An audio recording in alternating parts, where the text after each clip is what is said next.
ஐந்து கரத்தனை ஆனை முகத்தனை எந்தின் இளம்பிரை போலும் ஏற்றனை நந்தி மகந்தனை ஞானக் கொழுந்தினை புந்திகள் வைத்தடி போற்றுகின்றன. எல்லோருக்கும் என்னுடைய இனிய காலை வணக்கம். இப்போ கடவுளை பற்றியும் சுவாமியை பற்றியும் சுவாமியார்களை பற்றியும் வழிபாடுகளை பற்றியும் ஒரு புரிதலை நாம் தெரிந்து கொள்ள வேண்டும். இந்த அண்ட சராசரங்கள் முழுவதையும் படைத்து காப்பது என்றும் அது எல்லா சக்திகளுக்கும் பொருந்தியது என்றும் இறப்பு பிறப்பு இரவு பகல் இன்பம் துன்பம் போன்ற உலக வாழ்க்கையில் இந்த ரெண்டு தத்துவ கோட்பாட்டை கொண்டு தான் எல்லாத்தையும் கடந்து நிற்கக்கூடியது தான் மறைபொருள். அதுதான் ஏகாந்த நிலை அப்படின்னு சொல்கிறாங்க. இப்போ உலகம் முழுவதும் பறந்திருக்கிற பல்வேறு மதங்களை எல்லாம் பார்த்தவங்க, அதை சார்ந்தவர்கள் தங்கள் கடவுளை பற்றி பலவிதமான கருத்துக்களை சொல்கிறாங்க. என்ன சொல்ல வர்றாங்க? 1 அன்பு, 2 புனிதம், 3 கருணை, இதுதான் கடவுள் அப்படிங்கிறாங்க. ஆனால் சில மதங்களில் கடவுள் ஒருவர் தான் அப்படின்னு நம்புகிறாங்க. சில மதங்களை சேர்ந்தவர்கள் பல கடவுள்களை வணங்குகிறாங்க. அதனால் சில மதங்களில் கடவுளை பல்வேறுபட்ட வடிவங்களாக உருவகப்படுத்தி கொண்டு சிலைகளையெல்லாம் அமைச்சு வழிபடுறாங்க. சில சமயங்களில் சிலை வழிபாட்டை முற்றிலும் எதிர்த்துக்குவாங்க. கடவுளை இறைவன் அல்லது ஆண்டவன் எனவும் அவங்க சொல்கிறாங்க. ஆனால் கடவுள் நம்பிக்கை உடையவர்களுடைய எண்ணத்தின்படி கடவுள் பிரபஞ்சத்தினுடைய ஒரு படைப்பாளி, ஒரு பாதுகாப்பாளராக இருக்கிறார். சிலர் இயற்கையே கடவுள் என்று கூறுவோருக்கும் கடவுள் பிரபஞ்சத்தினுடைய ஒரு படைப்பாளர் தான்.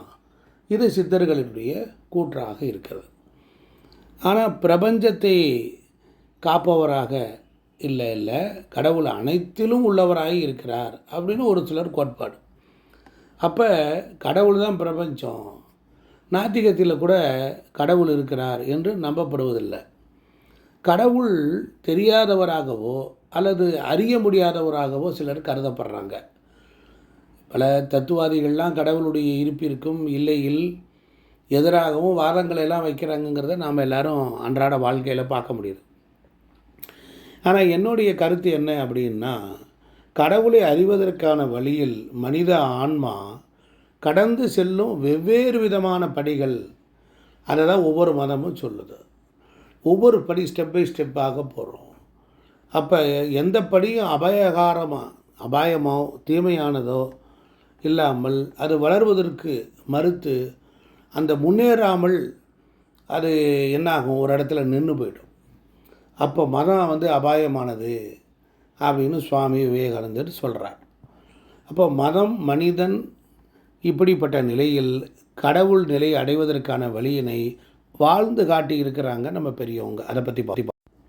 நம்முடைய மகான்கள், யோகிகள், ஞானிகள் இவங்கெல்லாம் என்ன சொல்கிறாங்கன்னா, அவங்க வாழ்ந்த மக்கள் காலம் செல்ல செல்ல அவங்க கூறிய எல்லாரும் ஒன்றேன் என்பதை மறந்துட்டாங்க.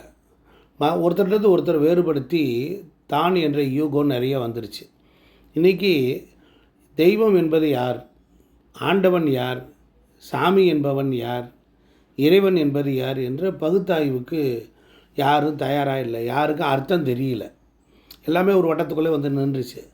முதல்ல ஆண்டவர் அப்படின்னா என்னன்னா, ஒரு குறிப்பிட்ட நிலத்தில் கணிசமான மக்களை கொண்டு நல்லாட்சி பண்ணி மக்களின் மனங்களில் அழியாமல் நினைவாக நின்ற அரசன், எல்லாத்தையும் காத்து ரட்சித்தவனை ஆண்டவர் அப்படின்னு சொல்லியிருக்காங்க.